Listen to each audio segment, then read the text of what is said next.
नमस्ते मेरे भाई। जैसे कि आपको पता है कि अभी अभी एएलपी के रिगार्डेड कुछ अपडेट आया है। हम लोग पहले जानते थे कि 17 और 18 के वो एग्ज़ाम होगा, लेकिन इसमें दो गो डेट और आ गया है। 13 तारीख, 16 तारीख, 17 तारीख और 18 तारीख। इसी के संबंध में हम आप देख सकते हैं कि एकदम एग्ज़ाम ओरिएंटेड है। पहले हम सेट नंबर 1 को डिस्कशन किए थे, अब हम सेट नंबर 2 का डिस्कशन कराने जा रहे हैं। आप ध्यान से देखेंगे और समझेंगे। इसी के संबंध में इसमें टोटल 15 मैंने फेज में एग्ज़ाम हुआ था, 15 शिफ्ट में। तो इसका हम एक सेट का डिस्कशन करा दिए हैं, अब दूसरा सेट का डिस्कशन कराने जा रहे हैं। देखिएगा, ध्यान से देखिएगा। निम्नलिखित में से क्वेश्चन करा है कि निम्नलिखित में से कौन सा कथन गलत है। निम्नलिखित में से कौन सा कथन गलत है। तो इसमें क्या लिखा है, क्वेश्चन नंबर फर्स्ट है कि द्रव के कणों के बीच में एक बल कार्य करता है। ये सही है। द्रव के कणों के बीच में कार्यरत बल उन्हें एक साथ बांधे रखते हैं। ये भी सही है। द्रव के कण के बीच आकर्षण बल का समर्थ स्थिर रहता है, चाहे द्रव किसी भी प्रकार का हो। यह ऑप्शन गलत है। द्रव के कण के बीच आकर्षण बल का समर्थ अलग अलग होता है। ये सही है, यानी ऑप्शन नंबर 3 गलत है। अब क्वेश्चन नंबर 2 में क्या कह रहा है। क्वेश्चन नंबर 2 में कह रहा है कि गलत अक्षर को चुनिए।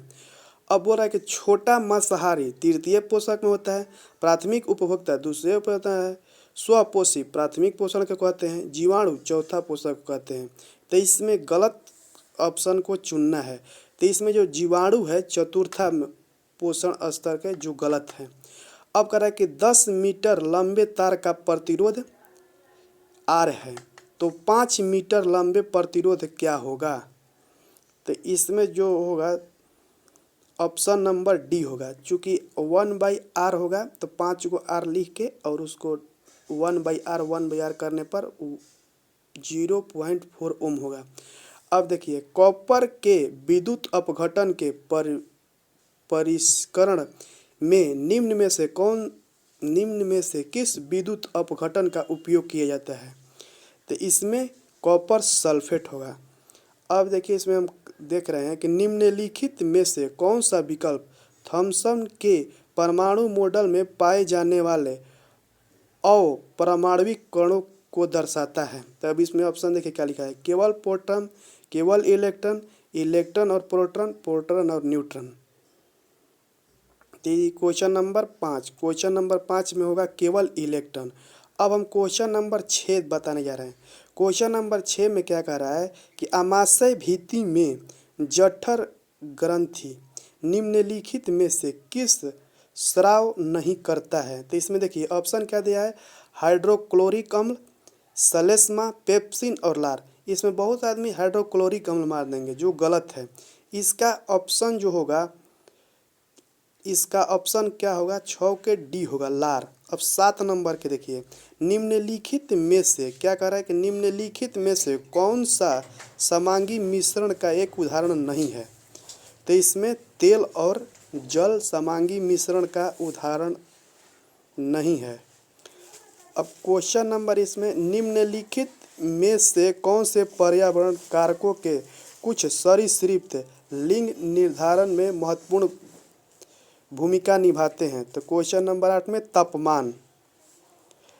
गलत कथन का चयन कीजिए। नर युग्मक और मादा युग्मक का संलयन निषेचन कहलाता है। ये सही है।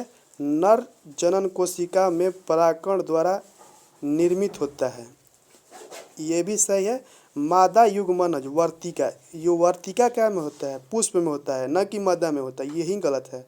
निषेचन से हमें युग्मनज प्राप्त होता है। ये क्या है, सही है। अब देखिए, एक न्यूमेरिकल दिया, हम दिखा रहे हैं। जब किसी वस्तु को उत्तल दर्पण के सामने 20 सेमी की दूरी पर रखा जाता है तो दर्पण का वक्रता केंद्र पर वास्तविक प्रतिबिंब बनता है। तो आवर्धन क्षमता क्या होगा। अवतल दर्पण है तो अवतल में आप जानते हैं कि इसमें निगेटिव होता है, और निगेटिव जब होगा तो इसमें क्या होगा, -1 होता है, न कि -20 होगा। अब क्वेश्चन नंबर हम चलते हैं 11 में। बुझा हुआ चूना पर क्लोरीन की क्रिया से निम्न में से निर्माण होता है। तो किसका निर्माण होता है? 11 के होगा बी, विरंजक चूर्ण का निर्माण होता है। निम्नलिखित में से कौन सा उपकरण चुंबकीय क्षेत्र में विद्युत धारावाहिक चालक की गति का उपयोग नहीं करता है? तो इसमें क्या नहीं करता है? विद्युत पंखा, विद्युत मोटर, विद्युत हीटर, विद्युत जनित्र। तो इसमें क्या होगा? विद्युत हीटर, जिसका चुंबकीय क्षेत्र का उपयोग नहीं होता है। जब हम बस में सफ़र कर रहे हैं तो अचानक ब्रेक बस रुक जाने पर आगे की ओर बढ़ने लगती है, ऐसा क्या होता है? तो इसमें क्या होगा? 13 का सी, हमारे शरीर का जड़त्व के कारण। फलों और बीजों में निम्न में से किस पादप हार्मोन उच्च होती है? तो 14 के क्या? साइटोकाइटिन, इसमें ही उच्च सांद्रता होता है। मोटर द्वारा प्रति एकांक समय में किए गए ऊर्जा को क्या कहते हैं? तो इसमें होगा शक्ति। जब किसी अपारदर्शी वस्तु पर प्रकाश आपतित होता है तो हम उसकी ज्यामितीय छाया देखते हैं, ऐसा क्या कारण होता है? तो इसमें 16 के डी होगा, प्रकाश के एक सीधे रेखा में यात्रा करने। पृथ्वी के गुरुत्वाकर्षण बल के प्रभाव में किस विशाल वस्तु के मुक्त पतन पर क्या होता है? तो इसमें क्या है? वस्तु का द्रव्यमान बढ़ता है, विशाल वस्तु का वेग बढ़ता है, विशाल वस्तु का वेग घटता है, वस्तु का द्रव्यमान घटता है। तो इसमें होगा विशाल वस्तु का वेग बढ़ता है। अब हम क्वेश्चन नंबर 18 में चलते हैं। 18 के देखिए, निम्नलिखित जो समीकरण है इसी को संतुलन करना है। Al2SO4 के होल थ्राइस प्लस BaCl2, इसके बाद तीर के चिन्ह दिया हुआ है AlCl3 प्लस BaSO4। तो देखिए इसमें BaSO4 होगा, BaSO4 यानी 3 BaSO4 Al2SO4 के whole thrice plus 3 BaCl2 plus 2ACl3 plus 3 BaCl। 18 number question को आपको ध्यान से देखना पड़ेगा। अब क्वेश्चन नंबर हम बात करते हैं 19 का। निम्नलिखित में से कौन सा एल्केन? एल्केन तो आप लोग सभी लोग जानते होंगे। एल्केन का सूत्र क्या होता है? CnH2n+1। एल्कीन का सूत्र क्या होता है? CnH2n-2। एल्काइन का क्या होता है? CnH2n होता है, यानी इसमें ऑप्शन नंबर डी होगा। इसी के तरह हम 8 मिनट में टोटल आपका क्वेश्चन डिस्कशन कर दिए।